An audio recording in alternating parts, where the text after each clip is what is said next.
Bienvenue dans ce podcast dédié à l'histoire de l'entrepreneuriat. Aujourd'hui, nous allons explorer ses origines, son évolution et surtout son impact sur le monde moderne.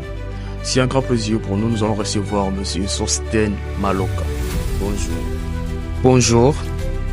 Sans plus tarder, nous passons. Quand et comment est né le concept d'entrepreneuriat? Le terme entrepreneur remonte au 7e siècle où il désignait des chevaliers et des aventuriers prenant des risques. Mais c'est au bout du 18e siècle que l'économie Richard Cantillon a défini l'entrepreneur comme une personne qui prend des risques financiers pour organiser et gérer une activité économique. Pour la deuxième question, nous voulons savoir qui sont les figures clés de l'entrepreneuriat. Plusieurs penseurs ont influencé l'entrepreneuriat. Jean-Baptiste Say, qui a popularisé l'idée que l'entrepreneur crée la valeur en innovant. Il y a aussi Joseph Schumpeter, qui a introduit le concept de destruction créatrice, expliquant que l'innovation remplace les anciens modèles économiques.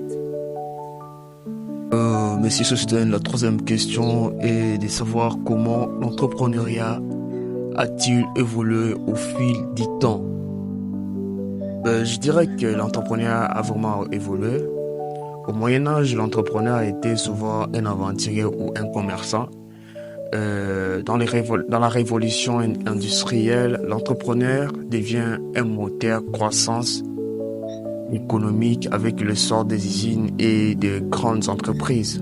Vous voyez comment il y a l'évolution de l'entrepreneuriat et au XXe siècle, l'innovation technologique et la mondialisation transforment l'entrepreneuriat en un phénomène global.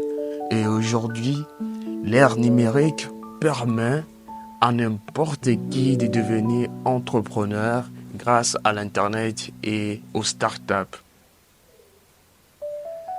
Merci beaucoup.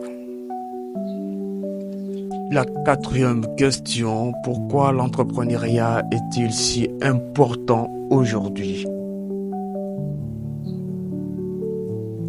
Oui, tout à fait. Je dirais que l'entrepreneuriat stimule l'innovation, crée des emplois et permet aux individus de concrétiser leurs idées.